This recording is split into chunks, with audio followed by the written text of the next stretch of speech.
Greetings and welcome to A Sip of Inspiration. Every moment in your life is filled with all the opportunities that life has to offer. My name is Stephanie Wilson-Coleman. You see, life is a canvas, and you decide to color. What colors will you choose for your life today? Listen to the words of the song. Everything gonna be alright. Everything is gonna be. Greetings and welcome to A Sip of Inspiration. I'm Stephanie Wilson-Coleman, the Empowerment Doctor, and I am your host for A Sip of Inspiration. Tonight's show will deal with gun violence. As a matter of fact, we've titled it Gun Violence, Chicago Under Fire. In 2012, Chicago police seized more than 7,400 guns. That's about 3 times more than officers in New York City. And in 2012, 513 homicides were attributed to gun violence. In the first 3+ weeks of this year, police seized 450 guns in Chicago compared to 99 in New York City.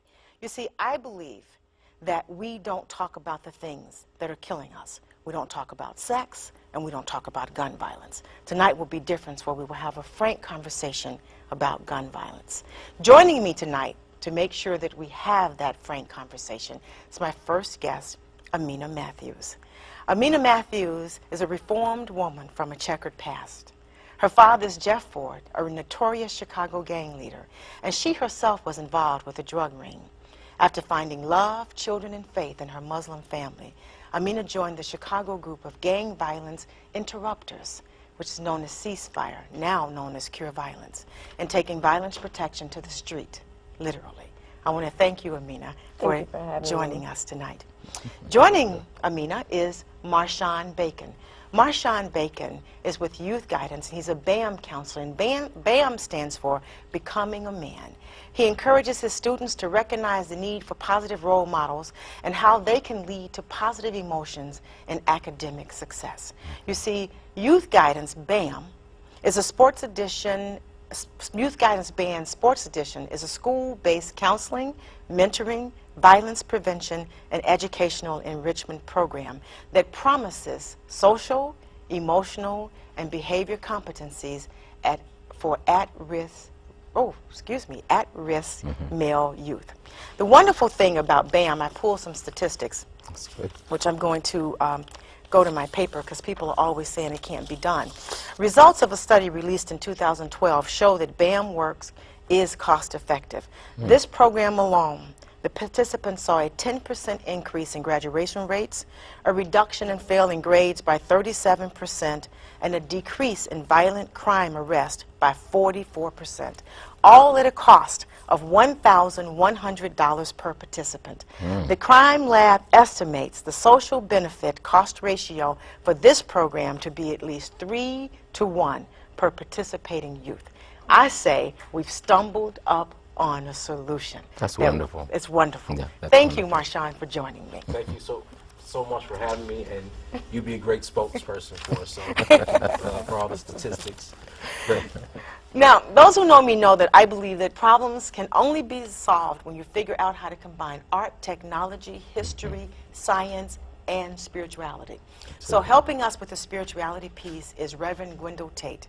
Reverend Tate, better known as Dr. R.I.S.E, believes in helping people reach their potential through motivation. R.I.S.E stands for his motto, which is realizing individual success through education.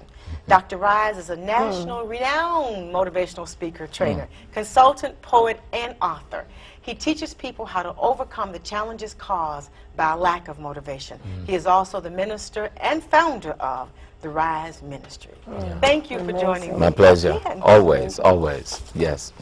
Now that we've got that part out of the way, I want to thank you all for joining me. And I want to start, first off, by dispelling some myths. If you read the paper and listen to the news, the only city in America that's having a gun violence problem is Chicago. Chicago. Is that true? It would seem so, wouldn't it? It seems, as Rev said, it seems that way, but it's not. It's a nation's problem.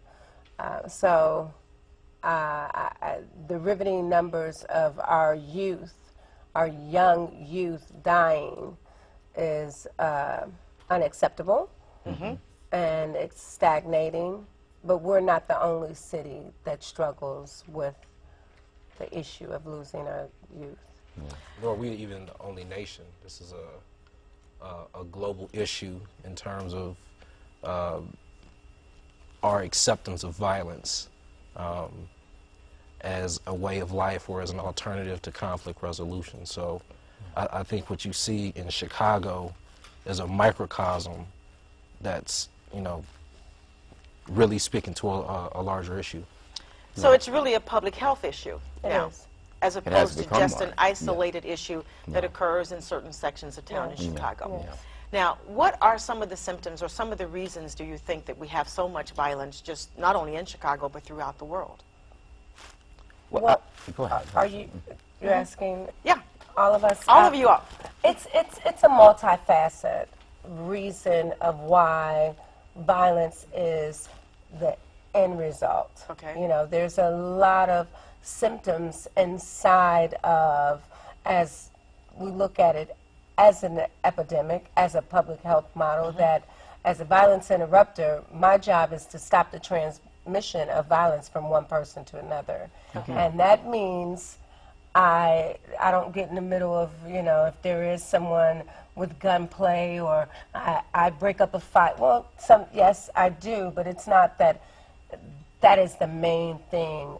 What I do is the same thing that we do collectively together, is talk about the circumstances and situations. We have young guys that are 17, 18 years old that are reading at second and third grade levels. We have young women that at all do not know how to take care of themselves as a woman, especially when they become into their womanhood. Okay. We have young families that, young men and women that are being raised by young grandmothers that are, and then we also are looking at first and second generation of PTS, post-traumatic syndrome, of young men and women that are missed or not diagnosed at all as heroin, crack cocaine, or alcohol syndrome children. So therefore, they're just in classrooms or kicked out of schools because they have been in classrooms and wreaked havoc for so many months that they're kicked out of school and they're left to be at the corner grocery store or in front of my house as I pay my mortgage as they're doing what they do, which is nothing. So there's a multifaceted of issues that, Stephanie, that's inside of the heart, mind, and souls of our young guys and girls before they pull that trigger. But you know the key word I heard you just use was inside. Yes. I mean, there's nothing that shows up in the outer world of form that does not have its causal factor within the mind and the psyche of these young people. And what I believe is that we need to go past the periphery or the veneer and find out what the causal factors are. They are always, at some level, psychological, at some level, spiritual, in the sense of not really having a grasp of who they are in the world and how to operate in the world. So all of the outer effects are, they symbolize what's happening in, as within, so without. If we can get them to understand who they are in the world and how they are to react to the world in which they live, if we can get them to understand cosmic laws, not just social laws or economic laws, then cosmically they will know how to operate in any given situation of life. And the foundation of it is now, and always has been, quite spiritual. Absolutely. And we'll get an opportunity to talk more deeply about that. You know, there's been some studies lately also Yeah. on the spiritual note about a concept called cellular memory, Yes, yes. where African Americans are actually experiencing still some post-traumatic stress syndrome Yeah, they are. from slavery and the abuse that occurred in Absolutely. slavery, that Yes. DNA memory Yes. is Passed actually on. passed on. Yes. So that is what we are Yes. acting out now. Yes. So, and there are ways, there are actually healing modalities that will allow you to access that memory so that you can diffuse that memory. So that's something that I think, along with some of these other great things that you're doing at BAM, Yeah. would do.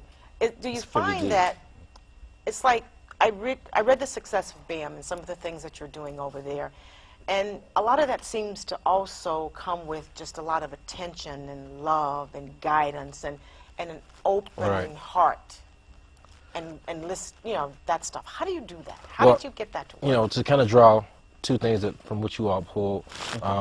You know, when I heard you talk about these moments and how the stressors over time create these moments of violence, and then to kind of tie that to your piece about identity, BAM really works around self-regulation, emotional self-regulation.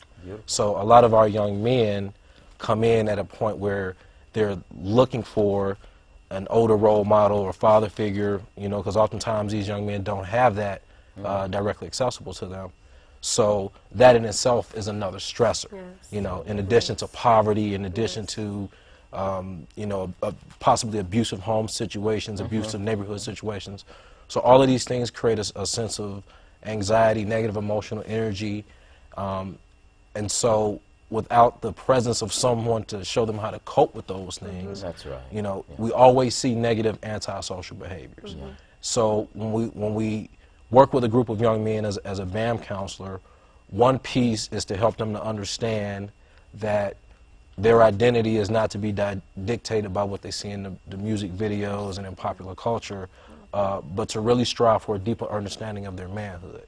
And with that comes the understanding of accountability, positive anger expression, the values that we teach, which are really character traits that these young men need to have, so that when they come into positions where there's a difficult interaction or a conflict in a relationship, their habit is to not pull the trigger instead of pulling the trigger or acting out. So when they pull the trigger, they actually destroy two sets of families. Wow. They destroy their family, and then they destroy the family of the person that was the object of their anger. So you're not just destroying that person that you shoot. There's a whole family structure behind that. So you take, because there is not a mother, whether the mother is rich, poor, whether they're educated or not educated, there's not a mother in this world that teaches their child that it's okay to take another's life. So then the mother has to deal with that, the fact that either their son's life was taken or their son took another life. And that is incredibly difficult to get through. So it is. How do you teach that part so that the young men can understand? When I grew up, there was a saying in my house, don't do anything to embarrass the family, and don't do anything to cause pain for the family. So I knew, and I had a temper to manage. So I knew I'd better manage that temper, because it would embarrass the family or bring harm on the family. So how do you teach that now? And what happened to that? Let me try to speak to that issue. You mentioned family on two levels. When one kills another, it affects the family of the one that died and also the one that pulled the trigger. But in a larger sense, we need to think in terms of the human family. And I think what is missing is our sense of being a part of this whole thing called Earth, this whole thing called humanity. And we have, unfortunately, through certain survival feelings within ourselves and sequestering ourselves based upon my last name is this, and your last name is that, and I belong to this family, and you belong to that family, and I'm in this community, and you're in that community.